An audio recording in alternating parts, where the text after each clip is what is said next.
을 이미 은혜를 충분히 입었지만 은혜를 입은 것에 만족하지 않고 감사하여 작은 것 하나 감사의 표현을 더하려 했더니 하나님 생각도 못한 더 큰 은혜를 주신 사람의 이야기를 하려고 합니다. 은혜를 받았는데 그냥 거기를 당연히 여기지 않고 감사히 여겨서 감사의 표시를 하려고 했던 걸 받으사 더 큰 은혜 주신 한 사람의 이야기. 그 전에 드릴 말씀이 이겁니다. 사람은 누구나 생로병사의 길을 걷습니다. 생, 태어나고, 나이 들어가고, 인간의 기능이 점점 약해져서 기능이 원래 제 구실을 못해가 병들게 되고, 그러다 모든 기능 또는 가장 중요한 그 사람에 있어서 중요한 기능이 다 발휘해서 유지하지 못해 죽게 되는 것입니다. 그런데 사람들은 일반적으로 태어난 이후에 나이 들고 병들고 그리고 고생하다 죽는 것에 대하여 두려움이 있습니다.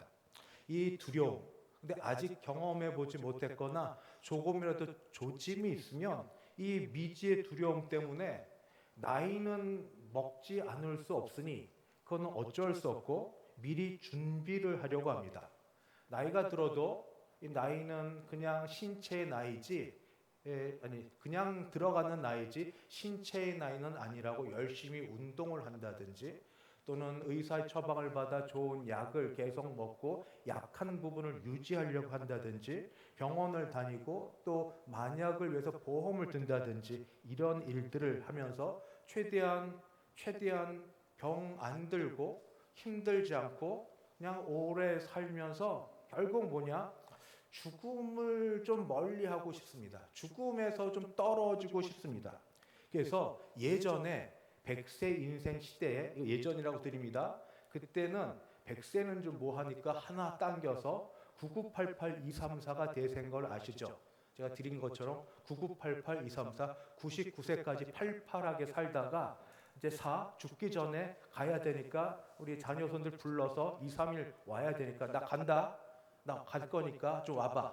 그래서 좀 가까이 멀리 있는 자녀손 불러가지고 빠이빠이 하고 잘해라 하고 싶은 얘기하고 그리고 하늘나라 가는 게 그때 예전이었다면 지금 120세 인생 시대입니다. 그래서 120세 세대는 100세가 99였으니까 120세에서 하나 땡겨서 얘기하니까 119-88233입니다. 119-88234 해보니까 전화번호 같아요. 그래서 전화해봤어요. 그랬더니 신호 안 갑니다. 근데 꼭 0이 하나 들어가서 제가 0을 하나 넣어봤습니다. 119-84234 대신에 109-88234 했어요. 109-88234 했더니 전화가 돼요. 그리고 어떤 여자분이 전화를 받습니다. 그리고 답합니다. 지금 거신 전화는 없는 번호입니다. 다시 확인하시고 걸어주세요. 한번 걸어보시면 109-88234는 그렇게 나옵니다. 우리가 예수님을 믿습니다. 예수님 믿어서 죽으면 천국 간다는 사실을 누구보다도 잘 압니다. 그런데도 불구하고 이상하게 죽음에 대해서는 그렇게 가까이 하고 싶지 않습니다. 죽어야 천국을 가는데 천국 간다는 걸 아는데도 그렇습니다. 왜 그럴까요? 생각을 해봤습니다. 지금 사는 세상과 천국을 비교해 볼 때 천국이 더 나쁠까요? 그렇진 않을 텐데 그래도 우리 마음에 머리로는 아니라고 하면서도 이런 생각이 확 듭니다. 세상에 말이지 똥밭에 굴러도 이승에 구르는 게 낫지 저승보다 나 이런 마음이 있어서 그런 건 아닌가. 성경에도 있는 것처럼 산 개가 굉장히 지저분하고 취급을 못 받는데 그런데 살아있습니다. 그런 개가 위풍당당한 죽은 사자보다 낫다. 이런 거를 우리가 금과 옥조처럼 붙들고 있으면서 그래도 이 세상이 좋아. 이렇게 하시는 건가? 그거는 아닐 거라고 생각이 듭니다. 천국은 좋은 것이고 그런데도 불구하고 천국 가는 것 그렇게 기뻐하지 않고 미루는 까닭이 뭘까 했더니 사람인 것 같아요. 사람. 어떤 사람? 사랑하는 사람과 이별하는 게 그게 싫은 것 같습니다. 그러니까 보내는 사람 입장도 그렇고 떠나는 분의 입장도 그렇고 현재 사랑하는 사람과 교제하는 가운데 당장 눈에 보면 반갑습니다. 어쩌다 봐도 반갑고 매일 봐도 반갑고 매주 보면 더 반갑습니다. 반갑고 또 그렇게 해서 말을 건네고 이야기하면 즐겁습니다. 이거 시간 지나면 또 싸웁니다. 분명히 합니다.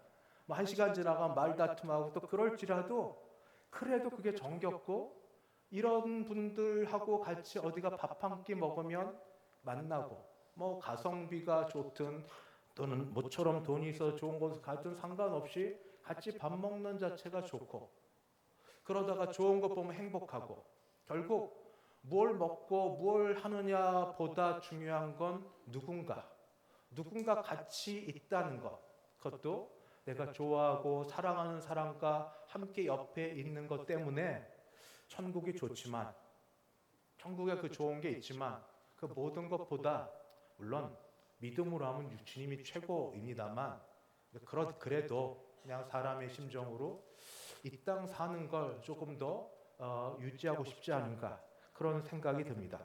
좀 생각을 바꾸어서 근데 만약에 천국이라는 데가 꼭 죽어서만 가는 데가 아니라면 어떠시겠습니까? 천국이 죽어서만 가는 데가 아니라 살아서 갈 수 있는 곳이라면 그러면 어떨까요? 천국을 혹시 해리포터 영화를 보셨는지 모르겠습니다. TV에서 했을 텐데 제 1편에 보면 아직 거기 머글이라고 그러죠. 민간인 시절 그때 그 런던의 철도역 킹스크로스역에 9번 승강장과 10번 승강장이 있습니다. 보통 타는 곳, 문 여는 곳 있지 않습니까? 근데 거기에 9의 4분의 3 승강장이 있어서 처음에 거기가 어딘지 몰라요. 근데 나중에 보니까 이제 거기에 호그와트라는 그 기숙사에 가려는 사람들 가족이 와서 글로 확 카트를 밀고 들어가니까 갑자기 열려지는 비경, 전혀 생각도 못했던 세상, 이런 데가 천국이냐? 그래서 우리가 기도하다가 갑자기 눈 뜨면 막 이상한 거 보고 막 놀래고 이런 곳이 천국이냐? 그런 게 아닙니다. 그런 게 아니고 천국은 먼저 우리 앞에서 그렇게 숨어서 꼭꼭 머리카락 숨겨서 찾아야 될 그게 아니라 먼저 소리 지르고 우리를 초청하는 곳이 천국입니다. 천국을 성경으로 말하면 마태복음만 천국이라고 했지 나머지 마태복음 다음에 누가복음 또 요한복음 마가복음 모두 하나님의 나라라고 했습니다. 하나님의 나라에 대해서 누구보다 잘 아셨던 예수님께서 이렇게 말씀하셨습니다. 마가복음 좀 시작 1장 15절에 보면 때가 찼고 하나님의 나라가 가까이 왔으니 회개하고 복음을 믿으라. 여기 하나님의 나라 천국이 가까이 왔다고 말씀하십니다. 왜냐하면 때가 차서 거의 다 됐다. 그러니 그 나라에 들어가려면 두 가지 조건이 필요한데 하나는 회개, 하나는 믿음. 회개하고 복음을 믿으라. 회개와 믿음이 있으면 천국에 들어간다 하고 초청하십니다. 그럼 회개는 뭔가? 죄와 관련되죠. 죄에 대해서 안타까워하고 슬퍼하고 화를 내고 그리고 거기에 대해서 서글퍼하고 죄를 인정하고 이런 것, 돌이키는 것, 이게 죄에 대한 회개고 그런데 이것을 울어도 안 되고 힘써도 안 되고 애써도 안 되고 내가 아무리 해도 안 되는 이것을 어떻게 가능하게 하는가? 회개가 회개로 받아들여지려면 회개를 받으시는 분이 계시는데 하나님이시죠. 죄의 문제는 하나님과 나와의 관계니까. 근데 그래서 믿음입니다. 믿음은 뭐냐? 여기 복음을 믿으라고 해서 복음을 믿으라. 복음이 뭡니까? 말 그대로 좋은 소식, 기쁜 소식이지만 바로 예수님 자체가 복음입니다. 예수님이 이루신 모든 일이 복음입니다. 왜냐하면 예수님께서 이루신 일들 가운데 십자가에서 이루신 일, 십자가에서 죽으셨잖아요. 왜? 하나님의 진노를 받아 모든 인류의 죄를 혼자 다 짊어지시고 하나님의 진노를 다 받으시고 진노의 잔을 받으시고 죽으셨습니다. 그래서 그 진노의 잔 받을 그 속에는 내가 들어가 있습니다. 하나님이 오늘도 장로님 기도 가운데 마음 상하고 찢긴 마음, 맞아. 상한 마음, 찢긴 마음. 회개하는 마음인데 상한 마음, 찢긴 마음만 있다고 회개가 다 받아들여지는가? 그렇지 못한 것도 많이 있는데 그 모든 것들에 대하여 어떻게 하나님이 받아주시는가? 내가 알고 그리고 의식해서 기억나는 죄를 회개한다고 다 되는 게 아니라 모든 죄, 과거의 죄, 현재의 죄, 기억나지 않는 죄, 앞으로의 모든 죄까지 죄의 값 하나님의 진노를 홀로 받으신 이가 있다는 것. 예수 그리스도. 예수께서 십자가에 죽으셨다는 것. 그래서 모든 진노를 하나님 다 받으셔서 그게 전부 다 무효화됐다는 것. 죄값 다 치러졌다는 것. 더하여서 부활하심으로 더 이상 죄와 죽음이 이 우리를 사로잡지 못한다는 사실을 믿을 때, 그때 우리는 어떻게 된다고요? 하나님의 나라에 들어갈 수 있습니다. 하나님의 나라는 죽어서도 가는 곳이지만 하나님의 나라는 여기서 지금 회개와 믿음이 있을 때, 죄에 대한 회개인데 내 지은 죄가 그리스도 예수를 향하여 보면서 십자가에서 내 죄를 대신 죽어주신 그 사실을 믿고 하나님의 진노가 주 예수님께 쏟아진 걸 다 보고 내가 죽어야 되는 자리인데, 내가 고통을 당해야 되는 자리인데 주님이 저렇게 당하신 것에 대한 감사가 있고, 그래서 주님이 이루신 일을 내가 믿을 때 천국이 내게 임합니다. 그런데 이 천국에 대하여 또 말씀하시기를, 천국은 오늘 노장로님 오셨는데 천국 나라잖아요. 하나님의 나라. 여기는 어떻게 들어가느냐? 여기 임하는데 들어갈 우리 여권이 있고, 여권 들어갈 때마다 그게 은근히 신경 쓰입니다. 비자 찍어줘야 돼. 빵. 근데 보고 계속 보고 안 찍어주고 그러면 불안해요. 그러니까 입국에 대한 도장을 찍어줘야 되는데 하나님의 나라는 그렇게 찍어주는 게 아닙니다. 하나님의 나라는 아까 순종, 회개와 믿음이 있으면 들어가고, 그리고 그 나라는 눈에 보이는 미국, 캐나다, 호주, 뉴질랜드, 뭐 지금 스웨덴 그런 서구나, 또는 어떻게 꼭 경제적으로 좋은 나라만 좋은 나라냐, 마음이 편한 나라면 좋지, 가난해도 뭐 그렇게 해서 어떤 나라를 택하여 가는 그런 곳이 아닙니다. 하나님의 나라는 영적인 나라입니다. 하나님의 나라는 눈에 보이지 않는 나라입니다. 누가복음 17장 20절 21절에 이렇게 기록되어 있습니다. 하나님의 나라는 볼 수 있게 임하는 것이 아니요 하나님의 나라는 너희 안에 있느니라. 이미 하나님의 나라가 우리 안에 거하신다고 말씀하십니다.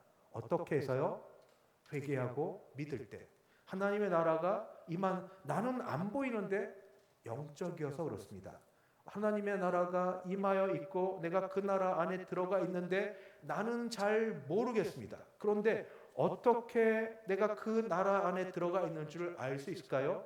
특징이 있는데 이런 특징을 내가 내 인생 가운데, 신앙생활하는 가운데 그렇게 드러낸 것이 있으면 아마 제일 그 나라 안에 들어가 있다고 말씀드릴 수 있습니다. 하나님의 나라는 먹는 것, 마시는 것이 아니요 오직 성령 안에서 의와 평강과 희락이라. 의, 평강, 희락. 제가 한번 생각해 봤습니다. 예수 처음 믿어보실 때 부모님이 예수 믿어서 예수 믿는 거 말고 오히려 부모님이 예수 믿기 때문에 피해서 도망가다가 마지막에 무서워서 한 번만 내가 불러보고 뭐 그렇게 하면서 뭐 그냥 개똥철학 가지고 혼자 씨름하다가 그러다가 한 번만 하다가 거기서 죄를 깨닫고 죄에 대해서 십자가 구속의 은혜를 깨닫고 하나님이 용서해 주시는 걸 깨닫게 됐을 때 그때 찾아오는 의가 있습니다. 그리스도의 의입니다. 나는 죄인이 가득한데, 죄로 가득한데, 그런데도 불구하고 왜 나를, 나 같은 인간을, 나 같은 존재를, 이 마음에 가득한 죄로 가득한 나를 왜 왜 사랑하여 주시는지, 왜 은혜를 주시는지, 왜 이렇게 도망가고 피하고 이러는 나를 붙들어 주시는지, 그 은혜를 깨닫지 못하여 있어 꺽꺽거리고 있을 때, 그럴 때 찾아오는 이중적인 것, 이상하게 여기는 그때 하나님이 주시는 의롭다 여겨주심. 의롭다 여겨주심. 내가 의롭지 않습니다. 그럴 수도 없고 한 적도 없고, 그럼에도 불구하고 그리스도의 의가 나의 옷이 되어서 의롭다 여겨주시고, 그때 있는 평강이 있습니다. 세상의 어떤 것과도 맛볼 수 없는 평강, 평화, 평강. 돈이 없어도 괜찮았습니다. 내일이 어떻게 될지 아무것도 몰라도 괜찮았습니다. 그러나 그 가운데 오는 평화, 평강, 그리고 거기서 나오는 기쁨, 희락. 노래를 못 부르고 음조가 안 맞고 가사가 기억 안 나도 됩니다. 흥흥거려도 됩니다. 기쁨 가운데 부른 찬송, 의와 평강과 희락. 여러분의 인생 가운데서 정말로 회심의 체험이 있고, 그래서 그 가운데 이런 것들을 한 번이라도 경험해 보셨으면 우리는 하나님의 나라에 들어와 있는 사람들입니다. 그런 일이 있으십니까? 있으시죠? 있으셔야 됩니다. 없으면 안 됩니다. 아니면 여러분 종교인입니다. 그냥 문화 따라, 그냥 친구 따라 여기 좋아서 오는 사람이고, 그런 분은 천국에 못 갑니다. 죽어서도 못 갈 뿐 아니라 지금 못 가고 있는데 어떻게 갑니까? 그래서 다시 하나님 나라 들어가는 건 때가 가까이 왔으니 회개하고 복음을 믿으라. 묵상하시고 회개, 죄에 대해서 생각하는 게 화가 나고 듣기 싫은 그때, 그래도 마음 잡고 멈춰 서십시오. 내 죄를 생각하고 하나님 앞에 기도를 하는 걸 한번 해보고, 내가 도무지 죄졌다는 게, 내가 이만큼 살았으면 됐죠. 잘못한 건 다 부모님, 잘못 태어난 내 가정, 사회, 이런 것에서 하나님이 잠잠히 말씀하시는 하나님의 은혜, 은총의 말씀이 나를 둘러 엎으실 때, 그때 내 죄를 보고 하나님께 죄 용서를 구하고, 그때 의롭게 여겨주시는 은혜, 웬 은혜인가, 웬 감사인가, 평강과 그리고 희락을 맛보시길 바랍니다. 이처럼 하나님의 나라는 눈에 보여지지 않지만, 그래서 영적이지만 믿음과 순종을 통하여, 믿음과 회개와 믿음을 통하여 들어가는 나라인데, 이 나라에 들어가고 이 나라에 굉장히 중요한 일을 맡게 된 사람이 있습니다. 그게 제가 제일 처음 말씀드렸던 것처럼 은혜를 입었는데 은혜에 대한 조그만 반응을 보이자 더 큰 것으로 체험받은 사람, 다윗의 이야기입니다. 다윗은 목동입니다. 그는 인정받지 못한 사람이었습니다. 막내였고, 그 당시 최고의 선지자 사무엘이 와서 그 아버지 이새를 통하여 모든 자녀들 돌볼 때도 그는 이름 없이 막내로 불렸던 그냥 그런 존재입니다.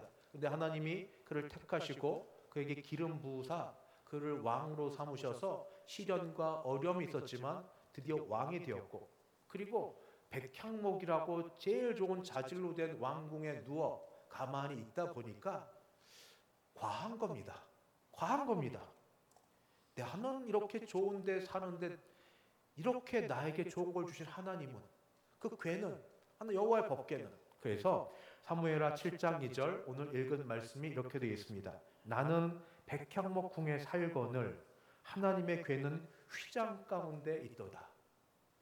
나를 이렇게 해주신 하나님의 괴는 별 볼 일 없는데 있고, 도대체 나는 이게 뭔가 싶어서 그의 마음에 아마 이 괴를 더 잘 모실 공간을 짓고 싶어서 선지자 나단에게 청하였습니다. 나단은 왕께서 하시고자 하는 마음이 하나님 마음에 합한 분이시니 때때로 하옵소서 얘기했지만, 가는 중에 하나님이 선지자 나단에게 임하여서 이렇게 말씀을 전하라고 하십니다. 사무엘하 7장 5절부터 11절입니다. 내가, 지금 다윗입니다. 나 여호와 하나님을 위하여 내가 살 집 성전을 건축하겠느냐? 여호와가 너를 위하여 집을 짓고 여러분 부모님이시니까 아시죠? 자녀들은 어릴 때 받는 걸 당연히 여깁니다. 우리도 그렇게 해줍니다. 그래서 뭐 무슨 때가 됐든 뭐가 됐든 그저 다 주죠. 주는 게 사랑이라고. 그런데 그렇게 받고만 지냈던 자녀가 어느 날 철이 들어서 뭐 어버이날이 되었든 또는 어떤 어버이 생신이 되었던 어떤 절기에 생각도 못했던 선물을 가져옵니다. 별것 아니에요. 그저 작은 것이지만 그냥 일상으로 쓰는 말 아니고 자기 진심을 담아 삐뚤빼뚤 됐어도 연필로 뭐로 마음을 담아 고마움과 사랑의 마음을 담은 카드 한 장을 내놓든지 용돈을 어떻게 아껴서 그 얼마 안 되는 용돈이지만 최선을 다하여 부모님에게 필요한 것 하나를 선물로 가져올 때 생각도 못했을 때 받았던 기분이 있으십니까? 말로 표현하지 못하겠습니다. 감동입니다. 감동인데 근데 그것도 한번 받아놓으니까 그 다음부터 기대가 돼서 다음에 안 주면 섭섭합니다. 그렇긴 한데 하여튼 첫 마음은 그렇습니다.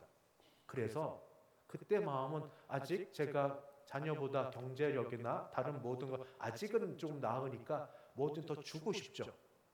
하나님께서 그런 마음을 부모에게 하나님의 마음을 주시지 않았을까? 다윗 나는 하나님이 영이시니까 거할 장소가 특별히 필요 없지만 그럼에도 불구하고 내가 나를 위해서 거할 처소를 짓겠다고 내가 마음만 받겠다. 대신에 내가 너를 위해서 준비한 게 있다 하고 말씀하십니다. 그 준비한 게 뭐냐? 나라, 왕국, 왕권입니다. 나라, 왕국. 사무엘하 7장 12절, 14절, 16절을 부분적으로 제가 읽겠습니다. 하나님이 다윗에게 하신 말씀입니다. 내가 내 몸에서 다윗의 몸에서 날 씨를 내 뒤에 세워 그의 나라를 견고하게 하리라. 나는 그에게 아버지가 되고 그는 내게 아들이 되리니 내 집과 내 나라가 내 앞에서 영원히 보장되고 내 왕위가 영원히 견고하리라. 이 말씀은 다윗의 왕권을 보장해 줄 뿐 아니라 다윗 이후의 후손들의 왕권을 보장해 준다는 것으로만 끝나시면 안 됩니다. 뭐 다들 나 하나면 족하면 나 죽기 전까지만 별 볼 일 없게 해주십시오. 뭐 그런 경우가 많은데 그게 아니라 지금 하나님의 나라는 다윗과 다윗의 후손들로 이루어지는 나라가 아닌 것입니다. 하나님은 성경 처음부터 하나님의 나라를 이 땅에 세우려고 하셨습니다. 그래서 언약이라는 걸 맺으십니다. 하나님과 인간 사이의 쌍방간의 언약을 맺으셔서 하나님의 나라를 이루어 가시는데 그러면서 그 공간 땅에 대한 것과 그리고 그 일들을 이루어 갈 것들에 대한 모든 걸 채워 나가시면서 그러면서 하나님의 나라가 이루어지는 가운데 끼워준 것이 바로 다윗입니다. 다윗 그렇게 안 해도 됩니다. 북이스라엘만 해도 왕권이 얼마나 많이 바뀌었는데요. 혁명과 죽임과 이런 걸 통하여서.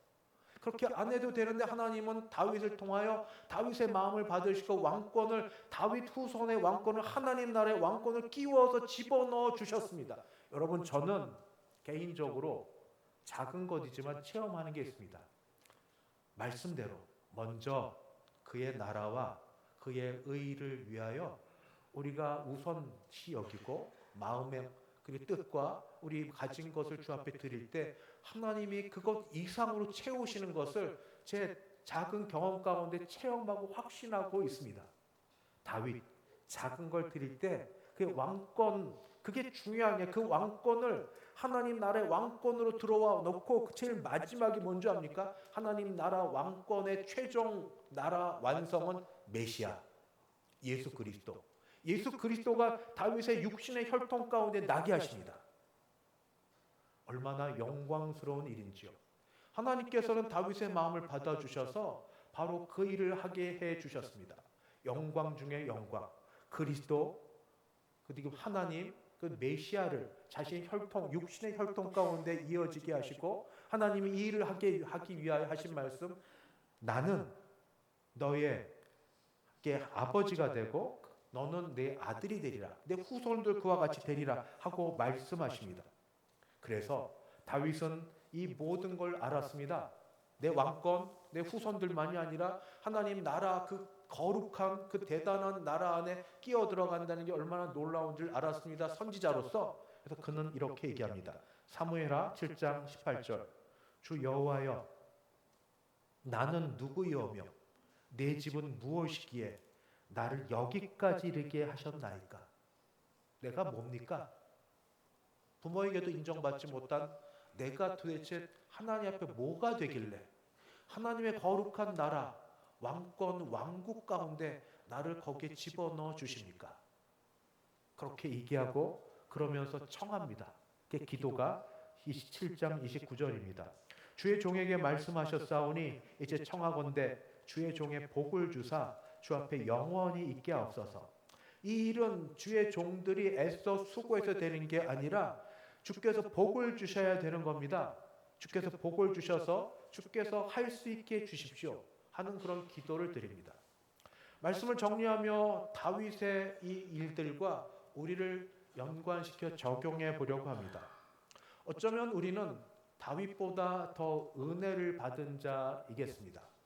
우리는 먼저 하나님의 은혜를 받아서 예수 믿는 믿음을 갖게 됐습니다. 저는 주일 새벽마다 예배 참석하는 분 믿든지 안 믿든지 너무너무 감사합니다. 예수 믿게 하시고 직분 주셔서 나로 하여금 새벽에 예배 드리게 하신다. 새벽부터 잠 못 자고 나오게 한다. 그거는 옛날 생각이었습니다. 솔직하게 싫었는데 그건 아닙니다. 깨워주시고 일으켜주시고 예배하게 하신다. 하나님이 하게 하신다. 정말 감사. 우리 예수 믿는 우리에게 주시는 것은, 그래서 다윗은 왕권을 보장해 주셨는데 우리에게는 제사장권도 있습니다. 베드로전서 2장 9절에는 왕 같은 제사장, 우리의 신분이 왕 같은 제사장으로 우리를 불러내 주십니다. 그리고 하나님께서 흑암의 권세에서 건져내서 사랑의 아들의 나라로 옮겨 주십니다. 주여 안에서 기도하는 모든 게 들어준 특권들이 있습니다. 여러분, 이 일들을 생각할 때 다시 한번 얼마나 그 나라 안에 들어가 있는 게 감사한지. 문제는 안 느껴지고 안 믿어지고 그리고 그게 경험하게 못한다는 데 있습니다. 목사님이니까 그렇게 하죠. 나하고는 상관없이. 왜요? 우리 모두가 왕같은 제사장이에요. 모두가 주님 앞에 부름받은 거룩한 족속입니다. 우리 거룩한 나라들입니다. 누구는 되고 누구는 안 되는 게 직분 따라 되는 게 아닙니다. 여러분, 죽어 천국 가는 것 전에 이 땅에 살면서 천국을 맛보기를 소원하는데 방법은 다른 데 있지 않습니다. 믿음을 따라 간구하시면서 지금 다윗이 간구했던 것처럼 종의 집에 복을 주사 주 앞에 영원히 있게 하옵소서. 주여, 내가 들어 알았는데 이게 내게 아닙니다. 들어 알았는데 도무지 이거 내가 알아듣지도 못하겠고 이게 느껴지지도 못하겠고 경험도 못하겠습니다. 그런데 말을 하는데 사실입니까? 저게 진리입니까? 하나님 앞에서 한 번쯤, 인생에 단 한 번쯤 좀 매달려서 부르짖고 싸워도 보고 울부도 짖어보고 남들은 되는데 왜 안 됩니까? 중고등학교 때 기도원 가면 저는 모태신앙입니다. 위아래로 어머니 아버지 다 잘난 척 많이 했으면 성경 지식 많다고 무시했던, 영적으로 혼자 교만했던 제 옆에 그때 친구들은 다 방언으로 기도해요. 얼마나 외로웠는지 아세요? 나만 아무것도 아닌 사람. 방언이 다란 얘기 아닙니다. 그냥 느끼는 느낌입니다. 전에는 내가 영적으로 최고인 줄 알았는데 막상 그 자리 가보니 나는 소외감을 느끼는. 다들 기도하는데 기도가 안 돼요. 왜 쟤들은 되는데 왜 나는 안 됩니까? 왜 나는 안 되죠? 나는 아버지도 어머니도 그 윗대부터 다 예수 믿어. 왜 나는 안 돼요? 여러분, 그런 울분과 화가 좀 없으세요? 왜 누구는 되는데 왜 나는 안 돼요? 왜 신앙생활 이렇게 하면서 겨우 교회만 다니는 걸로 족하면서 지내는 게 당연시 돼야 됩니까? 말씀 마칩니다. 하나님의 나라, 죽어서 가는 나라이지만 살아서도 여기서 회개와 그리고 믿음을 통하여 의와 평강과 희락을 맛보는 그 나라 다시 사모하시고 찾으시고 구하셔서 그 나라 안에 거하시고 그 안에 주시는 풍성함을 누리시고 감사하시고 사시는 여러분 되시기를 진심으로 바랍니다. 주일날 이 더운 여름에 교회에 그냥 와서 잠깐 눈 마주치고 나 왔다 갔습니다 출석 체크하고 가지 마시고, 여러분 목사 보려고 교회 오는 거 아니지 않습니까? 뭐 요즘에 뭐 그것도 신경 안 쓰시지만 하나님 앞에서 시간을 투자해서 기왕 오는 여기 하나님 은혜 주시옵소서. 하나님 은혜 주시옵소서. 남들 다 되는데 왜 나는 안 되는지 주 앞에 기도할 때 하나님께서 은혜 주셔서 그 은혜 가운데 내가 거하게 하시고 내가 누리게 하시고 체험케 하여서 내가 정말 신앙생활다운 신앙생활하는 나의 남은 인생 되도록 도와주시옵소서. 이 기도가 하나님께서 기뻐하시는 기도고 들어주셔서 응답해 주실 줄 믿습니다. 기도하겠습니다.